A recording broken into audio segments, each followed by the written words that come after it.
Panthers were 9 points back of a Stanley Cup playoff spot.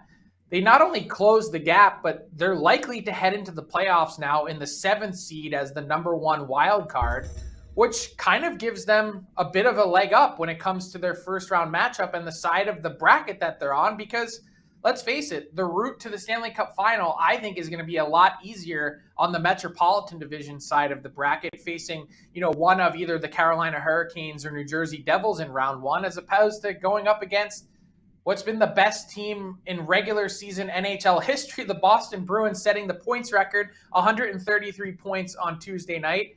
And they've already set the wins record with 63. So here's what the playoff bracket looks like at this exact moment in time. The Penguins out, the Islanders in the second wild card spot. What do you make of the Panthers and the run that they've gone on to get to this point? Well, here's bottom line for me. If the Panthers end up playing against Carolina or the Devils, they can win. And Bruins, I don't know. But to play this good a hockey for an extended period is something you can't argue against. And it's really been predicated on a couple of players for me that are going to be instrumental for this club. Like the Panthers have gotten unbelievable goaltending out of Alex Lyon in the last 7 games. Okay. He hasn't allowed more than 2 goals against, 6-0-1 undefeated in regulation.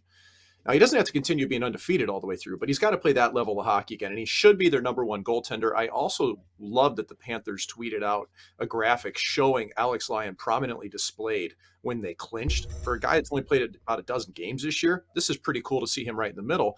And Sergei Bobrovsky was better early in the year, but Bobrovsky hasn't been as consistent. So you play Lyon, and then really you look at what Matt Tkachuk's done. Like, to me, he should be second overall in the Hart voting. He's 30 points clear of Sasha Barkov, both sides of the puck. I think he's willed this team into being a contender once again, and mass tip over to his dad, Big Walt Keith Tkachuk, for getting this team going. They haven't looked very soft the last 6 or 7 games. But to me, the Cats don't defend well enough to be a true contender, Frank, but the goaltending can bail them out if they get it. So I'm lukewarm on the Panthers in playoffs. But if they're playing against Carolina or the Devils, I think they got a chance of moving on.